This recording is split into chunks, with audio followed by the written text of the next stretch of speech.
Let's review Hertility, the at-home fertility and hormone testing kit. It gives you loads of information, but is it too much? Let's find out. Fertility testing is traditionally slow, clinical and hard to access. In fact, Hertility reckon it can take between 2 and 8 years to diagnose fertility issues. When it comes to things like PCOS, hormone imbalances or endometriosis, women can find it really hard to get a diagnosis. We've also got perimenopause and menopause, which more of us are becoming aware of all the time. So when we want to get answers, it can be really hard to get them. Hertility is trying to bring testing earlier and into the home to make it easier for everyone to access. And that is definitely a cause I can get behind. Especially as a woman who suspects that they might be going through an early perimenopause.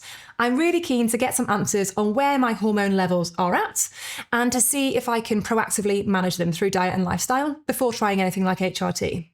Hertility is in the same space as at-home diagnostics like Thriver and Vital and Zoe, and you can get your results in as little as 6 days, which makes it really, really accessible and particularly useful for people who are interested in getting pregnant.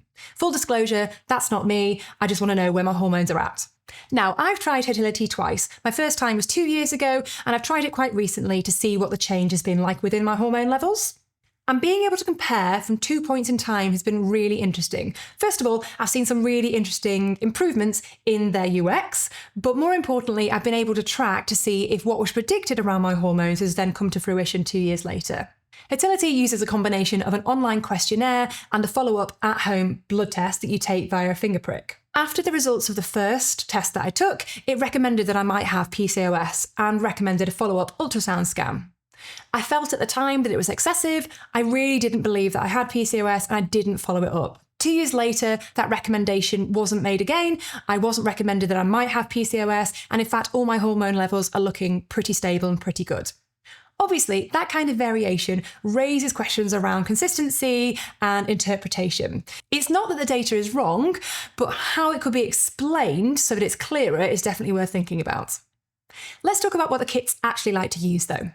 The kit's really premium, and for £249 I feel like it should be, but it does live up to that price promise. All the components feel really easy to use, feel really sturdy. I have had other kits where things break, but that's not the case with Hertility. It feels really well put together and it's easy to use. I filled out everything correctly and submitted the test with no problem. Again, that's not always the case with these at-home tests.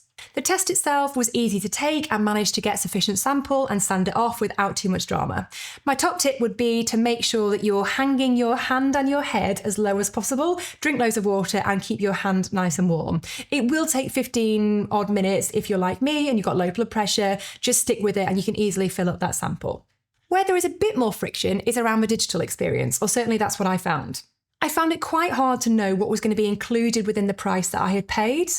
And this is a high trust environment, or certainly it needs to be because of the amount of data that I'm giving over to this company. So it's really important that I feel guided through this process and that everything feels really easy to use. But I felt a bit like I wasn't sure if I put something in my basket, was it going to be included within the payment or was I going to need to pay extra? Certainly 2 years ago, the scan for the PCOS would have been an additional charge. This time it was recommended that I have a follow-up, which actually is included. So I'm going to be having a follow-up with the nurse soon. But like I say, the user is in a vulnerable position when they're working with a third-party provider like this, so it's better to err on the side of extra reassurance, extra trust building, and certainly things like commercialising the process can start to erode that if you're not really careful.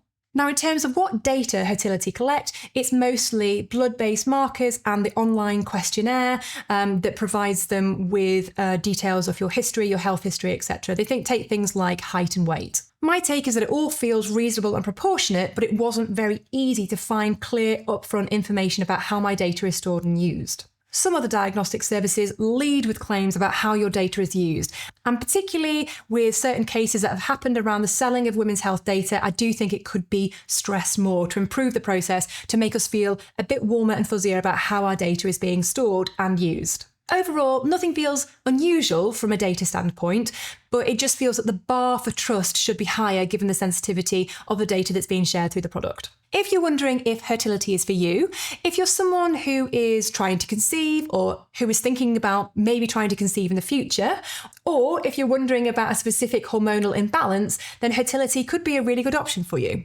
It gives you really rich data, so it is worth doing if you're quite health literate. I would suggest that if you're just doing it as a bit of a general health check, it's probably too much information for you, or certainly that's how I would feel about it. It could also be a little bit triggering for someone with health anxiety, just again due to the amount and the richness of the data that you get. It is quite medical, even though they do a good job of explaining what those medical terms mean. It definitely feels like quite a clinical product. So my overall verdict is, if you're trying to conceive, this is great for you. If you're worried about perimenopause, definitely give it a go. If you're just after a general health check, maybe give this one a miss. Overall, I give it 8 out of 10. I hope you found this useful. I'll be reviewing more products, so let me know what I should try next time, and if you're building in health tech, this series is for you.